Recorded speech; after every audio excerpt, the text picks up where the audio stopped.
Filipina menuding Tiongkok menyerang kapal pasokan mereka dengan semprotan water cannon atau meriam air ketika ketegangan kedua negara meningkat di Laut Cina Selatan. Serangan itu setidaknya terjadi 2 kali pada Agustus 2023 dan Maret 2024. Sebanyak 135 kapal asing milik Tiongkok memasuki wilayah teritorial Filipina seperti yang diungkapkan Komandan Kapal BRP Sindangan, Letnan Lee Omaweng. Saya berkesempatan mendatangi markas Badan Keamanan Laut Filipina dan menaiki kapal BRP Sindangan awal Desember lalu.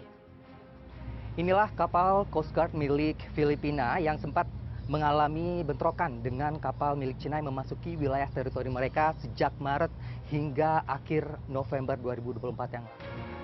Petugas kapal Filipina berulang kali memberi peringatan terhadap kapal Tiongkok.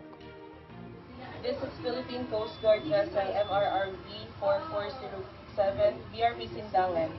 We are conducting lawful maritime patrol within the Philippine Exclusive Economic Zone in accordance with the United Nations Convention on the Law of the Sea and the 2016 arbitral ruling to ensure maritime safety and environmental protection.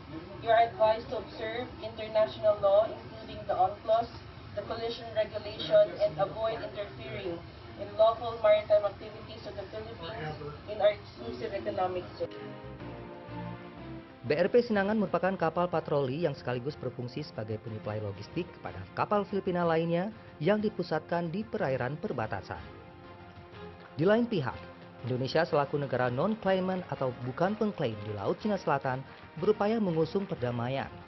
Namun, lawatan Presiden Prabowo Subianto ke Beijing awal November 2024 lalu menuai pro dan kontra terhadap posisi Indonesia. Sebab usai pertemuan dengan Presiden Tiongkok Xi Jinping, Indonesia dan Tiongkok mengeluarkan pernyataan bersama atau joint statement soal kerjasama maritim. Joint statement itu dinilai mengubah arah kebijakan Indonesia terkait klaim Tiongkok atas Laut Cina Selatan. Analis politik Richard Hedarian menilai lawatan Prabowo tersebut masih tergolong wajar. Ia bercermin pada apa yang dilakukan pemerintah Filipina di 2016 silam.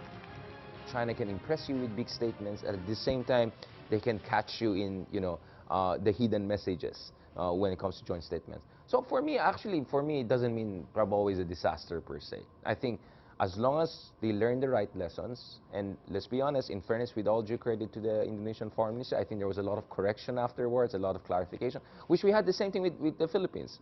When Duterte said, I'll throw away the Philippine arbitration case, immediately the foreign ministry came here and clarified. So I think it's a learning curve. Bercermin dari Filipina, Indonesia dapat lebih tegas dalam menentukan posisi sesuai politik luar negeri bebas aktif. Dengan demikian, misi Indonesia menciptakan perdamaian kawasan dapat terwujud. Roni Satria, Manila, Filipina.